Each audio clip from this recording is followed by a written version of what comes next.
پیر کامل۔ یہ سب کچھ اسکول میں ہونے والے ایک واقعے سے شروع ہوا تھا۔ امامہ اس وقت میٹرک کی اسٹوڈنٹ تھی اور تحریم اس کی اچھی دوستوں میں سے ایک تھی۔ وہ لوگ کئی سال سے اکٹھے تھے اور نہ صرف ایک ہی اسکول میں پڑھتے تھے بلکہ ان کی فیملیز بھی ایک دوسرے کو بہت اچھی طرح جانتی تھیں۔ اپنی فرینڈز میں سے امامہ کی سب سے زیادہ دوستی تحریم اور جویریہ سے تھی، مگر اسے حیرت ہوتی تھی کہ اتنی گہری دوستی کے باوجود بھی جویریہ اور تحریم اس کے گھر آنے سے کتراتی تھیں۔ امامہ ہر سال اپنی سالگرہ پر انہیں انوائٹ کرتی اور اکثر وہ اپنے گھر پر ہونے والی دوسری تقریبات میں بھی انہیں مدعو کرتی۔ وہ گھر سے اجازت نہ ملنے کا بہانہ بنا دیتی۔ چند بار امامہ نے خود ان دونوں کے والدین سے اجازت لینے کے لیے بات کی، لیکن اس کے بے تحاشا اصرار کے باوجود ان دونوں کے والدین انہیں اس کے گھر آنے کی اجازت نہ دیتے۔ ان کے رویے پر کچھ شاکی ہو کر اس نے اپنے والدین سے شکایت کی، تمہاری یہ دونوں فرینڈ سید ہیں، یہ لوگ عام طور پر ہمارے فرقے کو پسند نہیں کرتے، اس لیے ان دونوں کے والدین انہیں ہمارے گھر آنے کی اجازت نہیں دیتے۔ ایک بار اس کی امی نے اس کی شکایت پر کہا، یہ کیا عجیب بات ہوئی، ہمارے فرقے کو کیوں پسند نہیں کرتے؟ امامہ کو ان کی بات پر تعجب ہوا۔ اب یہ تو وہی لوگ بتا سکتے ہیں کہ وہ ہمارے فرقے کو کیوں پسند نہیں کرتے، یہ تو ہمیں غیر مسلم بھی کہتے ہیں، اس کی امی نے کہا۔ کیوں غیر مسلم کہتے ہیں؟ ہم تو غیر مسلم نہیں ہیں، امامہ نے کچھ الجھ کر کہا۔ ہاں بالکل، ہم مسلمان ہیں، مگر یہ لوگ ہمارے نبی پر یقین نہیں رکھتے، اس کی امی نے کہا۔ کیوں؟ اب اس کیوں کا میں کیا جواب دے سکتی ہوں؟ اب یہ لوگ یقین نہیں رکھتے، کٹر ہیں بڑے، یہ تو انہیں قیامت کے دن ہی پتہ چلے گا کہ کون سیدھے راستے پر تھا، ہم یا یہ۔ مگر امی، مجھ سے تو انہوں نے کبھی مذہب پہ بات نہیں کی، پھر مذہب مسئلہ کیسے بن گیا؟ اس سے کیا فرق پڑتا ہے کہ پھر دوسرے کے گھر آنے جانے سے کیا ہوتا ہے؟ امامہ ابھی بھی الجھی ہوئی تھی۔ یہ بات انہیں کون سمجھائے؟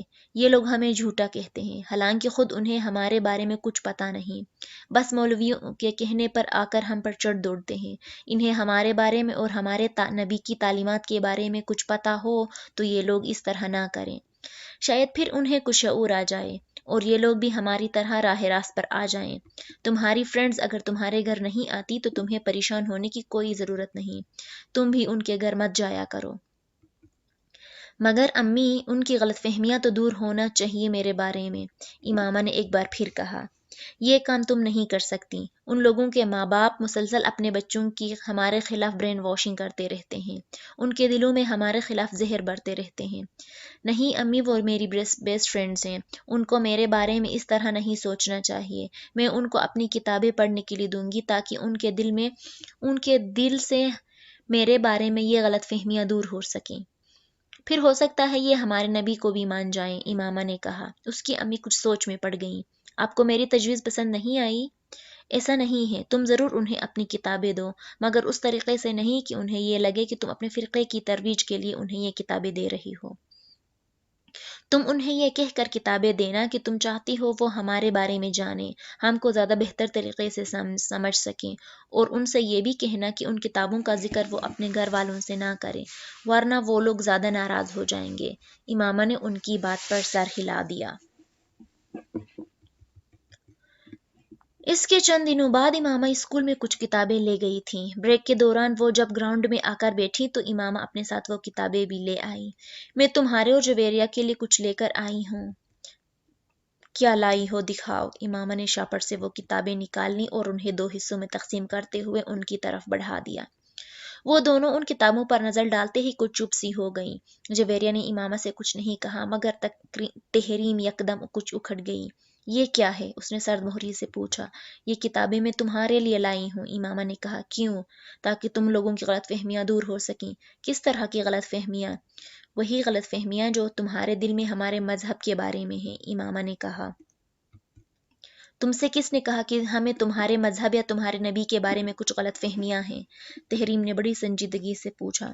میں خود اندازہ کر سکتی ہوں، صرف اسی وجہ سے تو تم لوگ ہمارے گھر نہیں آتے۔ تم لوگ شاید یہ سمجھتے ہو کہ ہم لوگ مسلمان نہیں ہیں، یا ہم لوگ قرآن نہیں پڑھتے، یا ہم لوگ محمد صلی اللہ علیہ وسلم کو پیغمبر نہیں مانتے، حالانکہ ایسی کوئی بات نہیں ہے۔ ہم لوگ ان سب چیزوں پر یقین رکھتے ہیں۔ ہم تو صرف یہ کہتے ہیں کہ محمد صلی اللہ علیہ وسلم کے بعد ہمارا بھی ایک نبی ہے، اور وہ بھی اسی طرح قابل احترام ہے جس طرح محمد صلی اللہ علیہ وسلم، امامہ نے بڑی سنجیدگی کے ساتھ وضاحت کرتے ہوئے کہا۔ تحریم نے اپنے ہاتھ میں پکڑی ہوئی کتابیں اسے واپس تھما دی۔ ہمیں تمہارے اور تمہارے مذہب کے بارے میں کوئی غلط فہمی نہیں ہے، ہم تمہارے مذہب کے بارے میں ضرورت سے زیادہ جانتے ہیں، اس لیے تم کو کوئی وضاحت پیش کرنے کی ضرورت نہیں ہے، اس نے بڑے روکھے لہجے میں امامہ سے کہا۔ اور جہاں تک ان کتابوں کا تعلق ہے تو میرے اور جویریہ کے پاس اتنا بیکار وقت نہیں ہے کہ ان احمقانہ دعووں، خوش فہمیوں اور گمراہی کے اس پلندے پر ضائع کریں جسے تم اپنی کتابیں کہہ رہی ہو۔ تحریم نے ایک جھٹکے کے ساتھ جویریہ کے ہاتھ میں پکڑی ہوئی کتابیں کھینچ کر انہیں بھی امامہ کے ہاتھ میں تھما دیا۔ امامہ کا چہرہ خفت اور شرمندگی سے سرخ پڑ گیا، اسے تحریم سے اس طرح کے تبصرے کی توقع نہیں تھی، اگر ہوتی تو وہ کبھی اسے وہ کتابیں دینے کی حماقت نہ کرتی۔ اور جہاں تک اس احترام کا تعلق ہے تو اس نبی نے جس پر نبوت کا نزول ہوتا ہے اور اس نبی میں جو خود بخود نبی ہونے کی خوش فہمی میں مبتلا ہو جاتا ہے، زمین اور آسمان کا فرق ہوتا ہے۔ تم لوگوں کو اگر قرآن پر واقعی یقین ہوتا تو تمہیں اس کے ایک ایک حرف پر یقین ہوتا، نبی ہونے میں اور نبی بننے میں بڑا فرق ہوتا ہے۔ تحریم، تم میری اور میرے فرقے کی بے عزتی کر رہی ہو، امامہ نے آنکھوں میں امڑتے ہوئے آنسوں کے ساتھ کہا۔ میں کسی کی بے عزتی نہیں کر رہی، میں صرف حقیقت بیان کر رہی ہوں۔ وہ اگر تمہیں بے عزتی لگتی ہے تو میں اس کے بارے میں کچھ نہیں کہہ سکتی، تحریم نے دو ٹوک انداز میں کہا۔ روزہ رکھنے اور بھوکے رہنے میں بڑا فرق ہوتا ہے، قرآن پڑھنے اور اس پر ایمان لانے میں بڑا فرق ہوتا ہے۔ بہت سارے عیسائی اور ہندو بھی اسلام کے بارے میں جاننے کے لیے قرآن پاک پڑھتے ہیں، تو کیا انہیں مسلمان مان لیا جاتا ہے؟ اور بہت سے مسلمان بھی دوسرے مذہب کے بارے میں جاننے کے لیے دوسری الہامی کتابیں پڑھتے ہیں، تو کیا وہ غیر مسلم ہو جاتے ہیں؟ اور تم لوگ اگر حضور صلی اللہ علیہ وسلم کو پیغمبر مانتے ہو تو کوئی احسان نہیں کرتے، تم ان کی نبوت کو جھٹلاؤ گے تو اور کیا جھٹلاؤ گے؟ پھر تو انجیل کو بھی جھٹلانا پڑے گا جس میں حضور صلی اللہ علیہ وسلم کی نبوت کی خوشخبری دی گئی ہے، پھر تو توریت کو بھی جھٹلانا پڑے گا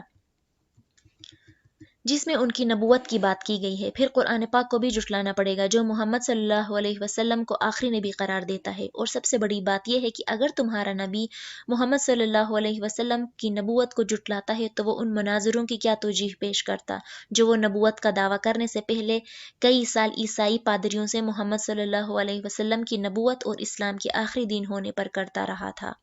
اس لیے امام ہاشم، تم ان چیزوں کے بارے میں بحث کرنے کی کوشش مت کرو جن کے بارے میں تمہیں سرے سے کچھ پتہ نہیں ہے۔ تمہیں نہ اس مذہب کے بارے میں پتہ ہے جس پر تم چل رہی ہو اور نہ اس کے بارے میں جس پر تم بات کر رہی ہو، تحریم نے دو ٹوک انداز میں کہا۔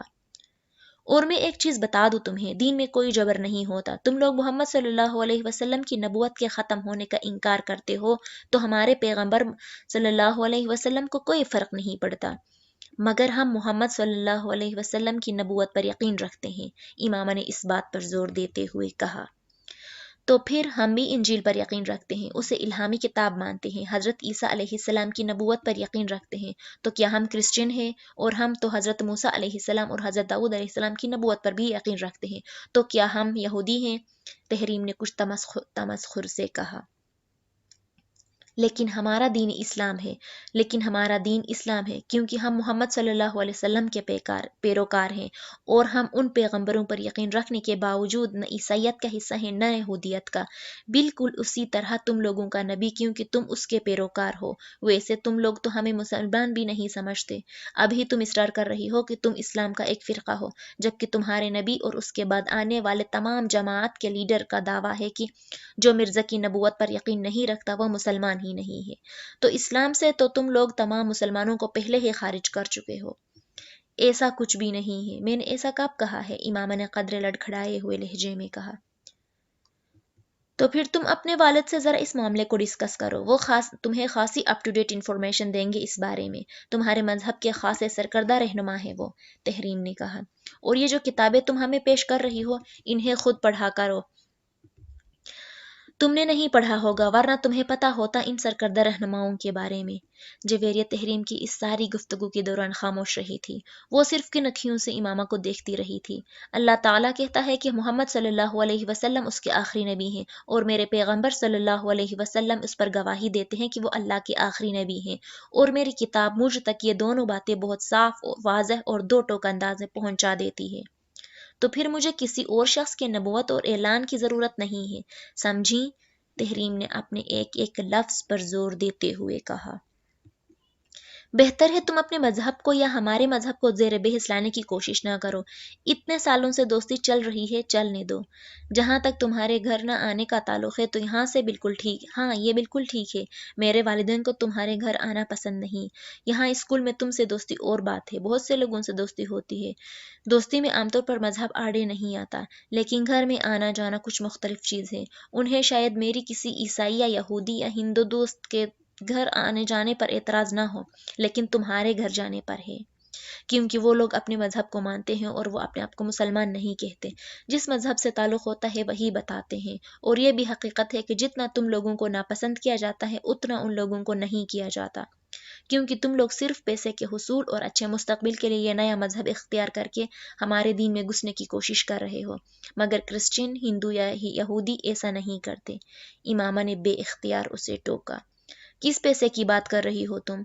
تم ہماری فیملی کو جانتی ہو، ہم لوگ شروع سے ہی بہت امیر ہیں، ہمیں کون سا روپیہ مل رہا ہے اس مذہب پر رہنے کے لیے؟ ہاں تم لوگ اب بڑے خوشحال ہو، مگر شروع سے ایسے نہیں تھے۔ تمہارے دادا مسلمان تھے مگر غریب آدمی تھے، وہ کاشتکاری کیا کرتے تھے اور ایک چھوٹے کاشتکار تھے۔ ربوہ سے چند کچھ فاصلے پر ان کی تھوڑی بہت زمین تھی۔ پھر تمہارے تایا نے اپنے کسی دوست کے توسط سے وہاں جانا شروع کر دیا اور یہ مذہب اختیار کر لیا اور بے تحاشا امیر ہو گئے، کیونکہ انہیں وہاں سے بہت زیادہ پیسہ ملا۔ پھر آہستہ آہستہ تمہارے والد اور تمہارے چچا نے بھی اپنا مذہب بدل لیا۔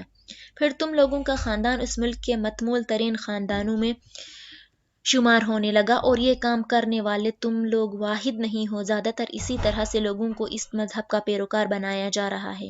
امامہ نے کچھ بھڑکتے ہوئے اس کی بات کو کاٹا۔ تم جھوٹ بول رہی ہو۔ تمہیں یقین نہیں آ رہا ہو تو تم اپنے گھر والوں سے پوچھ لینا کہ اس قدر دولت کس طرح آئی ان کے پاس، اور ابھی بھی کس طرح آ رہی ہے۔ تمہارے والد اس مذہب کی تبلیغ کرتے ہیں اور ہر سال لاکھوں ڈالرز آتے ہیں انہیں غیر ملکی مشنز اور این جی اوز سے۔ تحریم نے کچھ تحقیر آمیز انداز میں کہا۔ یہ جھوٹ ہے، سفید جھوٹ، امامہ نے بے اختیار کہا۔